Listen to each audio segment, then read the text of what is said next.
الحمد للہ رب العالمین والصلاة والسلام علی اشرف الانبیاء والمرسلین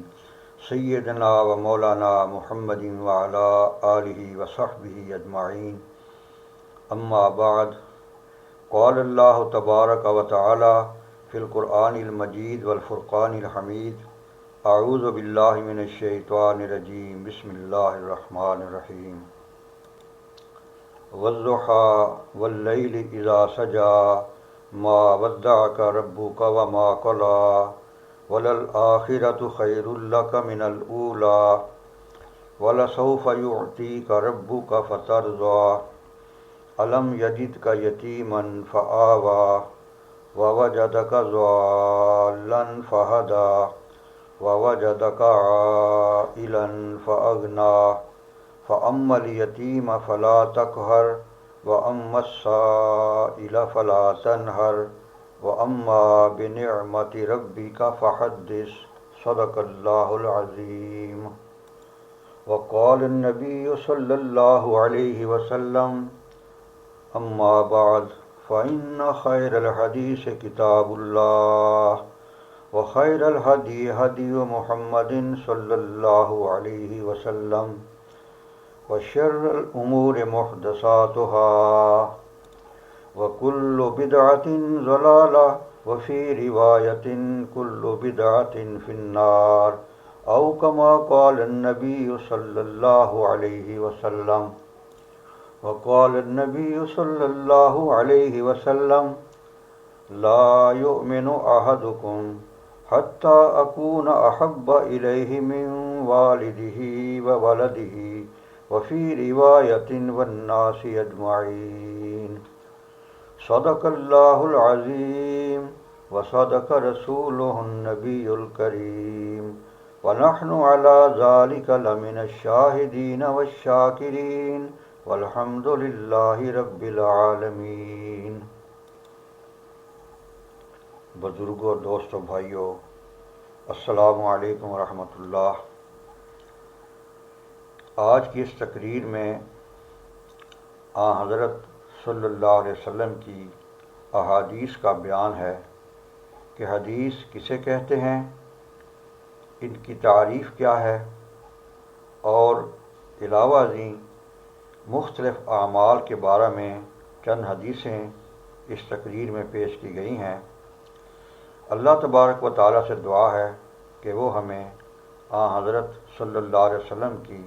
سچی محبت نصیب فرمائے اور آپ کے ارشادات پر عمل کرنے کی توفیق عطا فرمائے. آمین.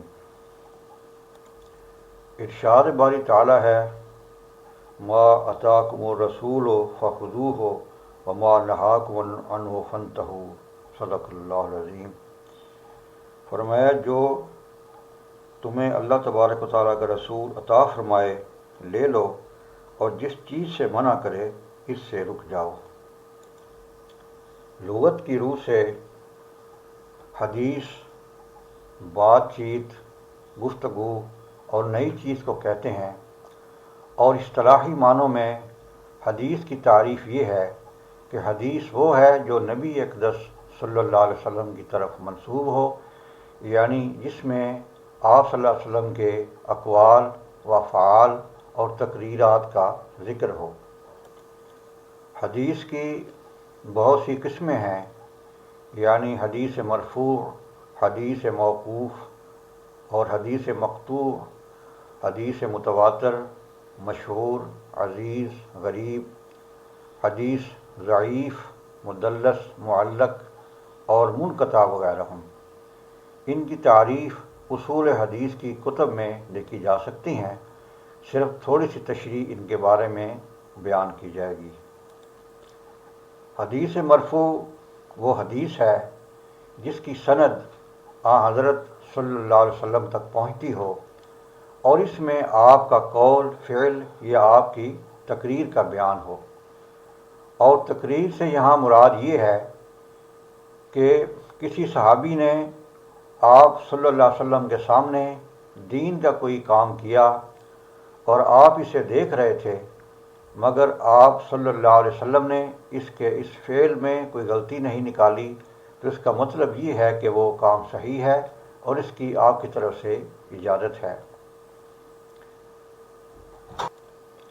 حدیث مرفوع کی مثال اس طرح ہے: عن ابی ہریرہ رضی اللہ تعالیٰ عنہ قال قال رسول اللہ صلی اللہ علیہ وسلم قضا و قضا، یعنی حضرت ابو ہریرہ کہتے ہیں کہ نبی پاک صلی اللہ علیہ وسلم نے ایسے ایسے ارشاد فرمایا ہے۔ اور آپ کی قولی حدیث کی مثال اس طرح ہے کہ صحابی کہتے ہیں کہ نبی پاک صلی اللہ علیہ وسلم نے ایسے ایسے کام کیا ہے اور اس کا ہمیں کرنے کا حکم دیا ہے۔ مثلا وہ کہتے ہیں کہ الا اصلی بکم صلاۃ رسول اللہ صلی اللہ علیہ وسلم، کیا میں آپ کو وہ نماز پڑھ کر نہ دکھاؤں جو نبی پاک صلی اللہ علیہ وسلم نے ادا کی ہے؟ یعنی انہوں نے اس حدیث میں نبی پاک صلی اللہ علیہ وسلم سے نماز پڑھنے کا ذکر کیا ہے۔ حضرت صلی اللہ علیہ وسلم اور صحابہ کرام کا ہر عمل، خواہ وہ عقائد ہوں یا اعمال، کتب احادیث میں محفوظ ہیں، اور احادیث کی متعدد کتابیں ہیں، جن میں سے 6 کتابیں جنہیں صحاح ستہ کہا جاتا ہے خاص طور پر قابل ذکر ہیں، یعنی صحیح بخاری، صحیح مسلم، سنن نسائی، جامع ترمذی، سنن ابو داود اور سنن ابن ماجہ، اور بعض علماء کرام نے سنن ابن ماجہ کی بجائے موطا امام مالک کو اس میں شامل کیا ہے۔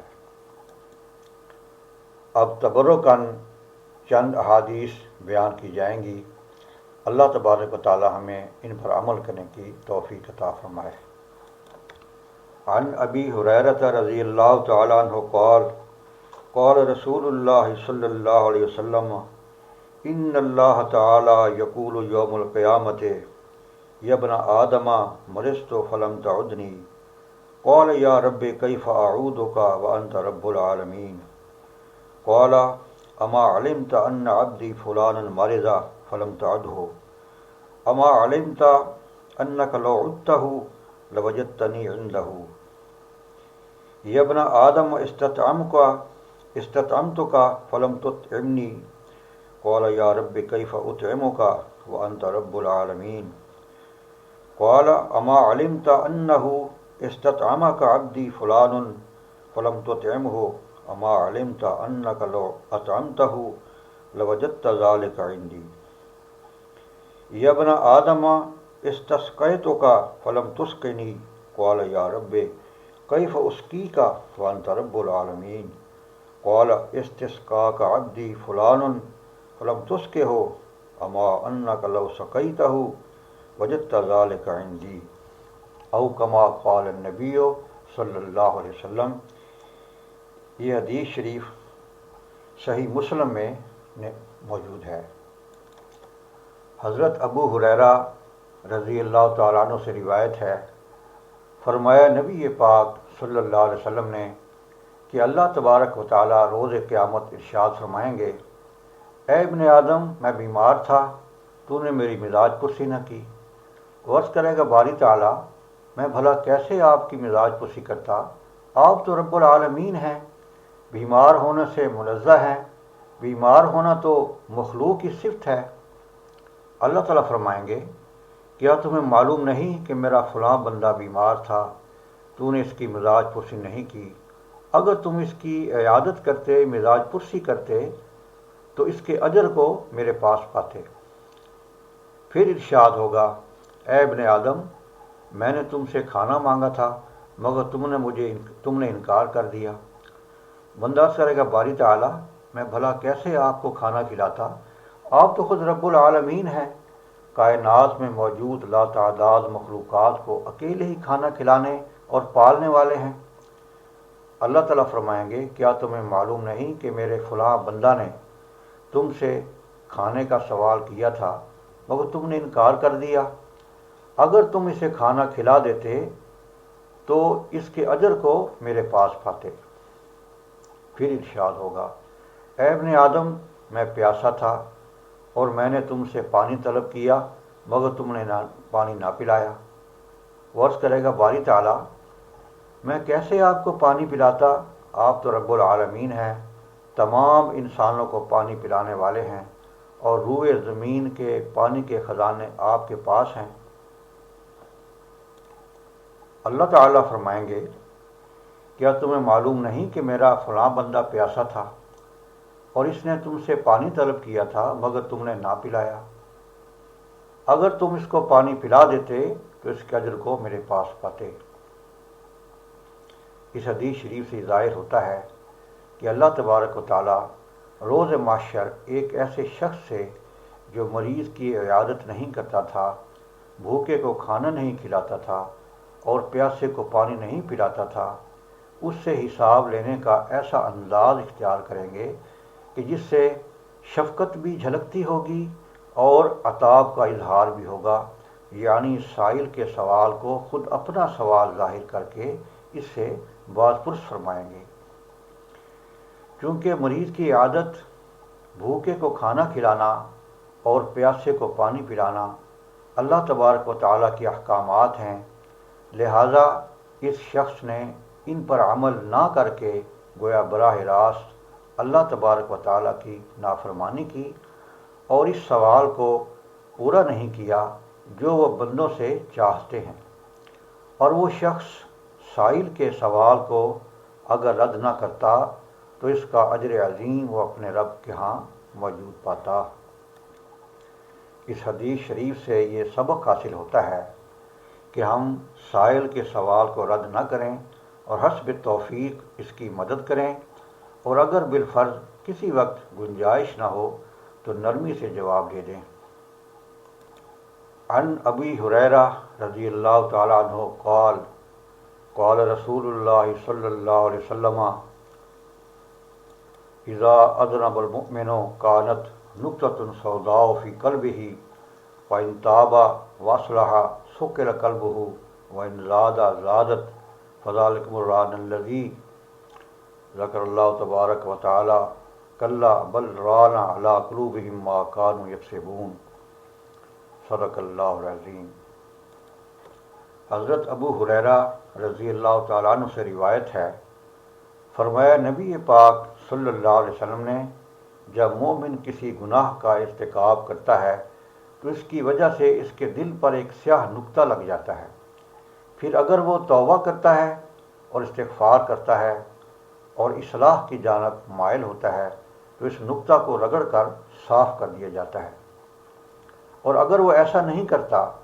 اور گناہوں میں بڑھتا ہی رہتا ہے تو وہ نقطہ بھی بڑھتا ہی رہتا ہے حتیٰ کہ اس کے تمام دل کو ڈھانپ لیتا ہے۔ یہی وہ دلوں کا زنگ ہے جس کے بارے میں ارشاد باری تعالیٰ ہے کہ یوں نہیں بلکہ ان کے دلوں پر ان کے اعمال کی وجہ سے زنگ چڑھ گیا ہے۔ اس حدیث شریف سے یہ ظاہر ہوتا ہے کہ گناہ کے ارتکاب سے دل پر ایک سیاہ نقطہ لگ جاتا ہے، اور اگر توبہ و استغفار نہ کیا جائے تو وہ نقطہ بڑھ کر تمام دل کو ڈھانپ لیتا ہے۔ مقصد یہ نہیں کہ دل فی الواقعی سیاہ ہو جاتا ہے، بلکہ اسے گناہوں کی نحوست اور دلوں کا زنگ کہہ لیجئے کہ دل گناہوں کی نحوست کی وجہ سے اللہ تبارک و تعالیٰ کی رحمت سے دور ہو جاتا ہے، اور جب مومن توبہ و استغفار کرتا ہے اور اپنے گناہوں پر شرمندہ و پشیمان اور اصلاح کی جانب مائل ہوتا ہے تو اس گناہ کی نحوست کو دور کر دیا جاتا ہے، اور اپنے گناہوں پر شرمندگی و پشیمانی اسے ہوتی ہے جس کا دل یعنی ضمیر زندہ ہے، اور ضمیر کی خلش اسے چین سے بیٹھنے نہیں دیتی۔ حضرت صلی اللہ علیہ وسلم سے پوچھا گیا کہ گناہ کی نشانی کیا ہے، تو آپ نے فرمایا کہ گناہ وہ ہے جو تیرے دل میں کھٹکے اور تو اس بات سے ڈرے کہ لوگ میری اس حرکت پر مطلع ہو جائیں۔ یہ حدیث شریف مشکاہ شریف سے لی گئی ہے۔ اور اگر کوئی شخص گناہوں کا ارتکاب محض اس وجہ سے کرتا ہے کہ یہ تو زمانے کا دستور ہے اور سوسائٹی کا حصہ ہے اور لوگ بھی تو یہ کام کر رہے ہیں، پھر میں نے اگر کر لیا تو اس میں کیا حرج ہے، جب روز قیامت بات پرس ہوگی تو دیکھا جائے گا کہ ہمہ یاراں دوزخ اور ہمہ یاراں بہشت، تو یہ اس بات کی نشانی ہے کہ اس شخص کا ضمیر مردہ ہو چکا ہے، کہ اس کے دل میں گناہوں کے ارتکاب سے کوئی خلش نہیں یا کھٹک محسوس نہیں ہوتی۔ لہذا ضرورت اس بات کی ہے کہ جب کوئی گناہ ہو جائے تو اللہ تبارک و تعالیٰ سے توبہ و استغفار کیا جائے، تاکہ دل سیاہ ہونے سے بچ جائے اور اللہ کی رحمت متوجہ ہو جائے۔ وعن عبد اللہ بن عمر بن العاص رضی اللہ تعالی عنہما قال قال رسول اللہ صلی اللہ علیہ وسلم اربع من کن فیہ کان منافقا خالصا ومن کانت فیہ خصلۃ منہن کانت فیہ خصلۃ من النفاق حتی یدعها اذا اؤتمن خان واذا حدث کذب اذا عاہد غدر اذا خاصم فجر او کما قال النبی صلی اللہ علیہ وسلم۔ حضرت عبداللہ بن عمر بن العاص سے روایت ہے، فرمایا نبی پاک صلی اللہ علیہ وسلم نے کہ جس مسلمان میں 4 خصلتیں پائی جائیں وہ خالص منافق ہے، اور جس میں ان میں سے کوئی ایک خصلت پائی جائے تو اس میں ایک خصلت نفاق کی ہے جب تک اس کو وہ ترک نہ کر دے۔ پہلی یہ کہ جب اس کے پاس کوئی امانت رکھی جائے تو اس میں خیانت کرے، دوسری یہ کہ جب بات کرے تو جھوٹ بولے، تیسری یہ کہ وعدہ خلافی کرے، اور چوتھی یہ کہ جس کسی سے جھگڑا کرے تو گالی نکالے۔ یہ حدیث شریف بخاری و مسلم میں موجود ہے۔ اس حدیث شریف میں نفاق کی ان 4 خصلتوں کو بیان کیا گیا ہے کہ اگر وہ کسی مسلمان میں پائی جائیں تو وہ خالص منافق شمار ہوگا، اور منافق کی 2 قسمیں ہیں، یعنی اعتقادی منافق اور عملی منافق۔ اعتقادی منافق وہ تھے جو حضرت صلی اللہ علیہ وسلم کے زمانہ میں پائے جاتے تھے، یعنی اندر سے کافر و مشرک تھے مگر بظاہر مسلمان بنے ہوئے تھے۔ یہ وہ لوگ تھے جنہوں نے شروع اسلام سے ہی اسلام اور مسلمین کے خلاف پوری طرح زور آزمائی کی،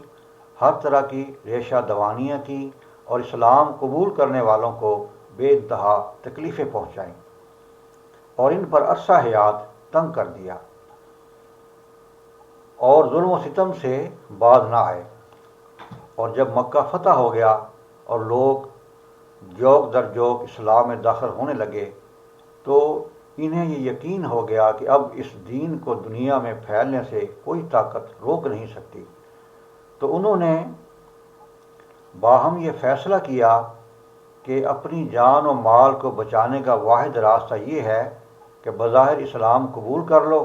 مسلمانوں میں گھلے ملے رہو، مگر اندر سے اپنے کفریہ و شرکی عقائد پر قائم رہو۔ لہذا وہ لوگ مسلمانوں کے ساتھ جماعت سے نماز ادا کرتے، مگر ان کی آستینوں میں بت موجود ہوتے، زکوٰۃ ادا کرتے، قرآن پاک کی تلاوت کرتے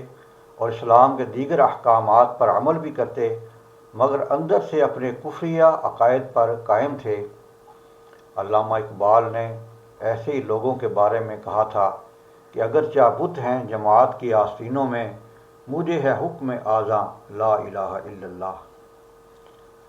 اور دوسری قسم کے منافق یعنی عملی منافق وہ ہیں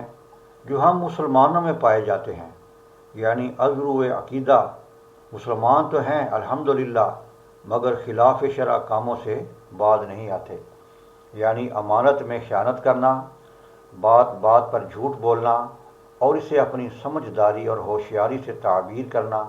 اور وعدہ خلافی تو ایک عام سی بات ہے، اور اس کے بارے میں یہ مشہور ہے کہ وہ وعدہ ہی کیا جو وفا ہو گیا، یعنی جو وعدہ پورا ہو جائے اسے وعدہ ہی نہیں کہتے، بلکہ دوسروں کو چکمہ دینے اور اپنا کام نکالنے کو ہی اپنی کاریگری سمجھا جاتا ہے،